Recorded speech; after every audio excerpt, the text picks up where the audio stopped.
মাননীয় প্রধান উপদেষ্টার বক্তব্যকে কোট করি। তিনি বলেছেন 2024-এর ছাত্র গণঅভ্যুত্থানের শহীদদেরকে আমরা জাতীয় বীর আখ্যায়িত করলাম।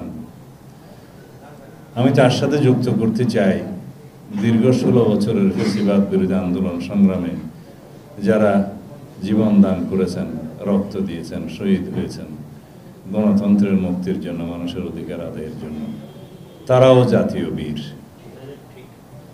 শুধুমাত্র 2024-এর জুলাই আগস্টের ছাত্র গণঅভ্যুত্থান 36 দিনে হয়েই একটি ফ্যাসিবাদের পতন হয়েছে তা নয়। এই রক্তের সিঁড়ি তৈরি হয়েছে দীর্ঘ 16 বছরের রক্তক্ষয়ী আন্দোলনের মধ্য দিয়ে। যে আন্দোলন করতে গিয়ে 2023 সালের হিসাব পর্যন্ত 2023 সাল পর্যন্ত দুই একটি মানবাধিকার সংগঠনের হিসাব মতে 7,188 জন মানুষ বিভিন্নভাবে গুমের শিকার হয়েছেন, বিচার বহির্ভূত হত্যাকাণ্ডের শিকার হয়েছেন, পুলিশি নির্যাতন, রাজনৈতিক প্রতিহিংসার নির্যাতনের শিকার হয়েছেন, পুলিশ কাস্টডিতে মৃত্যুবরণ করেছেন এবং এক্সট্রা জুডিশিয়াল কিলিং বলতে আমরা যেটা বলি বিচার বহির্ভূত হত্যাকাণ্ড, এই সমস্ত অ্যাকাউন্ট মিলে 7,188 জনের একটা তালিকা আছে। তার মধ্যে 709 জন গুমের শিকার হয়েছেন, যার একটি বড় অংশ আজ পর্যন্ত ফিরে আসতে পারেননি, আমাদের মতো সৌভাগ্যবান হতে পারেননি। যারা বিচার বহির্ভূত হত্যাকাণ্ডের শিকার হয়েছেন তার সংখ্যা 2,693, সেই মানবাধিকার সংস্থাটির হিসাব মতে। এইভাবে পুলিশি হেফাজতে অন্যভাবে নির্যাতিত, অন্ধত্ব, পঙ্গুত্ব বরণ করে সেই সময় যারা হয়েছে, এখানে একজন আহত যে পায়ে সরাসরি বন্দুক লাগিয়ে গুলি করে যার পা আজকে নেই, কৃত্রিম পা লাগিয়েছে, তার নাম হচ্ছে নয়ন বাসার, এখানে বক্তব্য দিলেন। এরকম অসংখ্য, তারা অবশ্যই জাতীয় বীর। তারা এই দেশের মানুষের অধিকার আদায়ের জন্যই তারা ত্যাগ স্বীকার করেছেন। কেউ শহীদ হয়েছেন, কেউ গুম হয়েছেন, কেউ বিচার বহির্ভূত হত্যাকাণ্ডের শিকার হয়েছেন, কেউ অন্ধত্ব বরণ করেছেন। এখানে একটা বাচ্চা ছেলে যে বক্তব্য দিল, এই দৃশ্য দেখা যায় না, সারাটা জীবন তার সামনে পড়ে আছে, অথচ 2 চোখ হারিয়েছে। বয়স কত হবে? 14 না হলে 15 বছর। তারা অবশ্যই জাতীয় বীর। আমি এটা আজকে এখানে উচ্চারণ করতে চাই যে বিগত 16 বছরের স্বৈরাচার বিরোধী আন্দোলনে যারা দেশের জন্য আত্মোৎসর্গ করেছেন, জীবন দান করেছেন, অন্ধত্ব বরণ করেছেন, চিরতরে বঙ্গত্ব বরণ করেছেন, সবাই জাতীয় বীরের মর্যাদা পাবে। আমরা আমাদের দায়বদ্ধতা আছে, আমাদের দল হিসাবে এই সমাজের কাছে, রাষ্ট্রের কাছে। এই সমাজেরও দায়বদ্ধতা আছে, এই রাষ্ট্রের দায়বদ্ধতা আছে। কাদের প্রতি? যারা এই দীর্ঘ 16-17 বছরের স্বৈরাচার বিরোধী, ফ্যাসিবাদ বিরোধী আন্দোলনে জনগণের অধিকার আদায়ের জন্য ত্যাগ স্বীকার করেছেন, তাদের প্রতি সেই দায়বদ্ধতা কীরকম? রাষ্ট্রের ক্ষমতা যারা পরিচালনা করেন তাদেরকে রাষ্ট্রীয় দায়বদ্ধতা পালন করতে হবে। আমরা দেখেছি এই অন্তর্বর্তীকালীন সরকারের কিছু উদ্যোগ, যারা শহীদ হয়েছেন তাদের জন্য অবশ্য তালিকাটা নিয়ে এখনো প্রশ্ন আছে, এটাও পূর্ণাঙ্গ। যদি আমরা জাতিসংঘের রিপোর্ট অনুসারে বলি, সেই তালিকা হওয়া উচিত 1400-রও বেশি, কিন্তু তারা এই তালিকা নিয়ে ঘোষণাপত্রে বলেছেন 1000-এর অধিক। কোনো কোনো হিসাব মতে 700 কত জনের কথা বলেন। আমাদের দুর্ভাগ্য, আমরা সেই তালিকাটা এখনো সঠিকভাবে প্রণয়ন করতে পারিনি।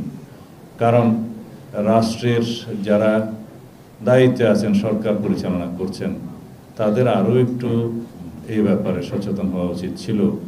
যেহেতু হসপিটালের রেজিস্ট্রার গায়েব করা হয়েছে, যেহেতু অনেক জায়গায় গণকবর দেয়া হয়েছে, এগুলো উদ্ঘাটনের জন্য অবশ্য কিছু সময় লাগবে। তারপরেও এই উদ্যোগটা নেওয়া উচিত, সেগুলো খতিয়ান বের করতে হবে। আর 20,000-এরও বেশি, এটা জাতিসংঘের রিপোর্টটাই আমি তুলে ধরছি, 20,000-এরও অধিক গুরুতর আহত হয়েছেন, পঙ্গুত্ব হয়েছেন। সেই রিপোর্টে সম্ভবত 5 শতাধিক মানুষ 2 চোখের অন্ধত্ব বরণ করেছে, রিপোর্টে লেখা আছে। সেই হিসাবটাও আমাদেরকে বের করতে হবে, কারণ দুই চোখের অন্ধত্ব যারা বরণ করেছেন তাদের হিসাবটা তো বের করা যায়। তারা তো জীবিত আছে, তাদের অধিকাংশ এখনো চিকিৎসাধীন, কারো কারো বিদেশে চিকিৎসা হয়েছে, কেউ কেউ এমনও শুনেছে আত্মহত্যা করেছেন দুঃখে কষ্টে অভিমানে। তারপরও আমাদের এই হিসাবটা বের করা উচিত। এক চোখের অন্ধত্ব তো অসংখ্য, তারা সবাই জাতীয় বীর।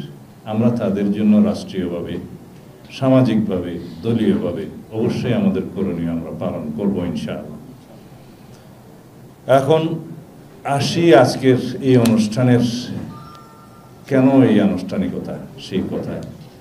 আমাদের নেতা শহীদ রাষ্ট্রপতি জিয়াউর রহমানের সুযোগ্য উত্তরাধিকার, দেশনেত্রী বেগম খালেদা জিয়ার সুযোগ্য উত্তরাধিকার সূত্রেই মানবিক দৃষ্টিভঙ্গি পেয়েছেন, ইনহেরিট করেছেন। রাষ্ট্রের মানুষের প্রতি, দেশের মানুষের প্রতি যে সহানুভূতি, যে মানবিক আচরণ করতে হয়, সেটা তার রক্তের মধ্যে আছে। তার নিজস্ব এই অনুভূতি, এই দায়বদ্ধতা থেকেই এই কর্মকাণ্ড পরিচালনা।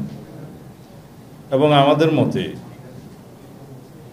দৃষ্টিভঙ্গির সংস্কার প্রয়োজন, আমাদের সমাজের দৃষ্টিভঙ্গির সংস্কার প্রয়োজন, মানসিক সংস্কার প্রয়োজন। এটাই আমাদের সামাজিক আন্দোলন হওয়া উচিত এবং তাই আমরা পরিচালনা করছি। আমাদের এই সমাজকে, এই রাষ্ট্রকে, এমনকি দলকেও প্রতিদিন সংস্কারের মধ্য দিয়েই যেতে হবে। এই সংস্কারের মধ্য দিয়েই আমরা জনকল্যাণমুখী একটি রাষ্ট্র ব্যবস্থা গঠন করতে পারব। সুতরাং আমাদের দৃষ্টিভঙ্গি আমরা এভাবেই গ্রহণ করি যে আমরা প্রতিদিন সংস্কারের মধ্য দিয়ে যাব, জনকল্যাণমুখী সংস্কারের মধ্য দিয়ে যাব একটি জনকল্যাণকর রাষ্ট্র ব্যবস্থা, সমাজ ব্যবস্থা বিনির্মাণের জন্য। আমরা এখন রাষ্ট্রীয়ভাবে ইদানিং সবাই একটা কথা খুব পপুলার হয়েছে শুনি, যে সংস্কার হচ্ছে। রাষ্ট্র কাঠামোর সংস্কারের মধ্য দিয়ে কাঙ্ক্ষিত মানবিক রাষ্ট্র ব্যবস্থা আসলে অর্জিত হয় না। কারণ এই রাষ্ট্র ব্যবস্থাটা যারা পরিচালনা করবে তাদের মানসিক সংস্কার হওয়া দরকার, জনগণের মানসিক সংস্কার হওয়া দরকার, আমাদের দৃষ্টিভঙ্গির সংস্কার হওয়া দরকার। এবং এই সমাজের মানুষের, আমাদের রাজনৈতিক নেতৃবৃন্দের, যারা রাষ্ট্র পরিচালনা করে তাদের সম্মিলিতভাবে সবার মানসিক সংস্কারের মধ্য দিয়েই আমরা যদি রাষ্ট্র কাঠামোর সংস্কারটা বাস্তবায়ন করতে পারি, তাহলেই 2 2 4 হবে। তাহলেই আমরা একটা এই কল্যাণমূলক মানবিক রাষ্ট্র পেতে পারব। কারণ সংস্কারের মধ্য দিয়ে আমরা একটা গণতান্ত্রিক সংবিধান পেলাম। সেই গণতান্ত্রিক সংবিধানের মাধ্যমে যে সরকার ব্যবস্থা গঠিত হবে, তাদেরকে, সেই ব্যবস্থাকে যারা পরিচালনা করবে, তাদের যদি মানসিক সংস্কার এবং দৃষ্টিভঙ্গি না পাল্টায়, এবং অপর পক্ষে যারা রাষ্ট্রের জনগণ, যারা বেনিফিশিয়ারি, যারা সরকার যাদের কাছে দায়বদ্ধ, সমাজ যাদের কাছে দায়বদ্ধ, তাদেরও যদি দৃষ্টিভঙ্গি না পাল্টায়, তাহলে মানবিক রাষ্ট্রটা হবে না। কারণ আমরা জনগণ হিসেবে যদি মনে করি সব দায়িত্ব সরকারের, সেটা একটা ভুল ধারণা। রবার্ট কেনেডি যখন রাষ্ট্রের প্রথমবার আমেরিকার প্রেসিডেন্ট হলেন, তিনি বলেছিলেন, আমি 3 জেনারেশনকে কিছু দিতে পারবো না, হয়তো 3rd জেনারেশন কিছু পাবে। আমাদের দৃষ্টিভঙ্গিটা এমন হবে, সরকার আমাদের জন্য কি করবে তা নয়, জনগণ দেশের জন্য কি করবে সেটাও ভাবতে হবে। এটাই হচ্ছে দৃষ্টিভঙ্গির সংস্কার, দৃষ্টিভঙ্গির পরিবর্তন। তাহলেই আমরা জনগণ এবং দায়বদ্ধ সরকার জনগণের কাছে, এই উভয়েই মিলে একটা আমাদের কাঙ্ক্ষিত রাষ্ট্র ব্যবস্থা, সরকার ব্যবস্থা, সমাজ ব্যবস্থা প্রতিষ্ঠিত করতে পারব।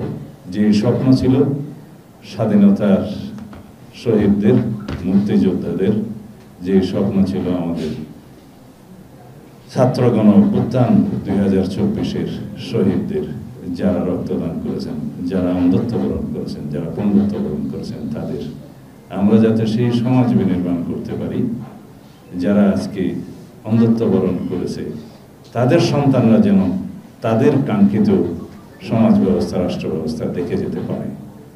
আমরা সবসময় বলি, শত সহস্র শহীদের রক্তের আকাঙ্ক্ষা আমাদের পূর্ণ করতে হবে, কারণ আমাদের এই মুক্তির মন্দিরে সোপানতলে যে কত প্রাণ হলো বলিদান লেখা আছে অশ্রুজলে। আমাদের তো অশ্রুজলের চাইতেও বেশি বলতে হবে, আমাদের রক্ত ধারায় লিখিত আছে এই ফ্যাসিস্ট পতনের আন্দোলনের শহীদদের কাহিনী।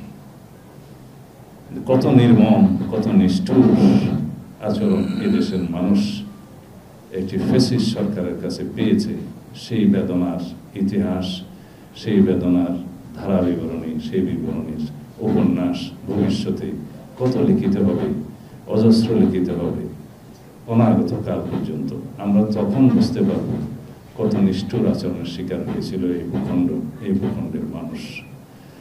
তারপরও আমরা দেখি সেই ফ্যাসিস্টের মধ্যে কোনো অনুশোচনা নেই, বেদনা নেই, কোনো অপরাধের স্বীকারোক্তি নেই, বরং দম্ভ দেখি আমরা। সেটা দেশের মানুষের জন্য আমরা বলবো যে সেই স্বৈরাচারের দাম্ভিক আচরণ আমরা যতই দেখব, আমাদের মনে হবে যেন আমরা ভবিষ্যতে এরকম কোন রকমের ফ্যাসিবাদের উৎপত্তি না হতে দেই, সেভাবেই যেন আমরা রাষ্ট্র ব্যবস্থাটা পরিচালিত করি।